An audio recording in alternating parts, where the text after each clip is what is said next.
Azad Kashmir JKLF کے رہنما doctor توقیر گیلانی کی بیوی طاہرہ توقیر نے کل ایک تقریب میں اپنی سپیچ کے دوران عوامی ایکشن کمیٹی کو تنقید کا نشانہ بنایا ہے۔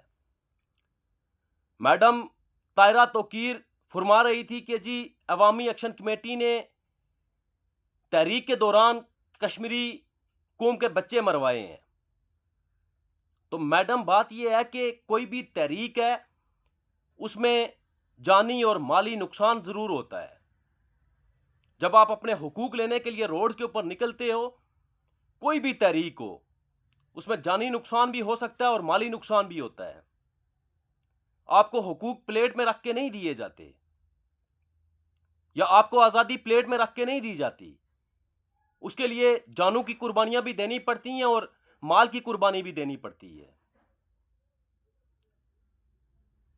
طاہرہ توقیر کی تقریر سے، ان کی سپیچ سے ایک چیز تو واضح ہو رہی ہے کہ ان کو باقاعدہ طور کے اوپر کسی طاقتور نے عوامی ایکشن کمیٹی کے خلاف لانچ کیا ہے۔ میڈم طاہرہ توقیر کی تقریر قابل افسوس بھی ہے اور قابل مذمت بھی ہے، کیونکہ پہلی بار کشمیری قوم کسی ایک پلیٹ فارم کے اوپر جمع ہوئی ہے، اور وہ پلیٹ فارم ہے عوامی ایکشن کمیٹی، جس کو تقسیم کرنے کی کوشش کی جا رہی ہے اور اس کو تقسیم کرنے کی سازشیں ہو رہی ہیں، جس کے خلاف طاہرہ توقیر کو لانچ کیا گیا ہے۔ طاہرہ توقیر نے تقریر میں ایک بغض ظاہر کیا ہے، شاید اس لیے کہ عوامی ایکشن کمیٹی جو ہے وہ اس ٹائم کشمیر کی سب سے طاقتور کمیٹی ہے جو عوامی حقوق کی بات کرتی ہے، جو عوامی حقوق کے لیے روڈز کے اوپر نکلتی ہے۔ JKLF کشمیریوں کی جماعت ہے، کشمیری اس کو عزت کی نگاہ سے دیکھتے ہیں، لیکن اگر JKLF جو ہے وہ عوامی ایکشن کمیٹی کے اوپر اس طرح کی طنز اور تنقید کرے گی تو شاید کشمیری قوم برداشت نہیں کرے گی۔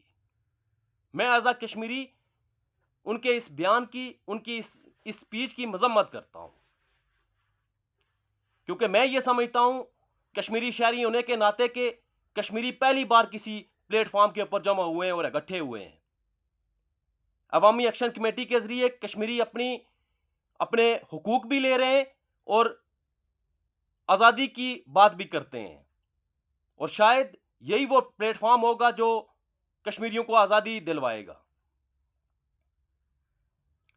JKLF کی طرف سے اس طرح کی بیان بازی کشمیری کسی صورت برداشت نہیں کریں گے، اور یہ تقسیم کشمیریوں کو منظور نہیں ہے۔ اور وہ میڈم فرما رہی تھی کہ جی ہماری تحریکوں کے دوران کبھی ایسا نہیں ہوا کہ پاکستان میں کشمیریوں کی بے عزتی کی گئی ہو یا کشمیریوں کو آف لوڈ کر کے ان کو زیادتی کا نشانہ بنایا گیا ہو۔ تو میڈم بات یہ ہے کہ کشمیریوں نے اس طرح سے کبھی پہلے حقوق مانگے بھی نہیں ہیں۔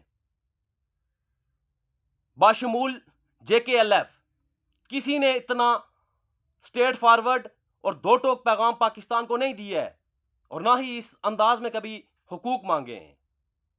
تو جب حقوق مانگو گے تو ظاہری بات ہے پاکستان کی طرف سے بھی رد عمل آئے گا، تو اس میں کشمیریوں کو نشانہ بنایا جا رہا ہے اور بنایا جائے گا مزید مستقبل میں بھی۔ اس خوف سے تو کشمیری چپ نہیں ہو سکتے کہ ان کو تنقید کا نشانہ بنایا جائے گا یا ان کو جو ہے وہ آف لوڈ کیا جائے گا اور ان کو رد عمل دیا جائے گا۔ ایسے تو اگر کشمیری تو 77 سالوں میں بیٹھ کے تو دیکھتے ہی رہے ہیں کہ ہمیں آزادی ملے گی، ہمیں حقوق ملیں گے، لیکن کشمیری آج بھی جو ہے وہ 1947 والی زندگی جی رہے ہیں۔ نہ ان کے پاس جو ہے وہ سہولت کوئی موجود ہے، نہ ہاسپٹل کی سہولت ہے، نہ سروس کی سہولت ہے، نہ روڈز کی سہولت ہے، نہ موٹر وے ہے، نہ کوئی ہائی وے ہے، کوئی بھی کسی بھی قسم کی جو ہے وہ سہولت کشمیریوں کے پاس نہیں ہے۔ وہ اس لیے کہ کشمیریوں نے کبھی اپنے حقوق مانگے ہی نہیں ہیں اس طرح سے۔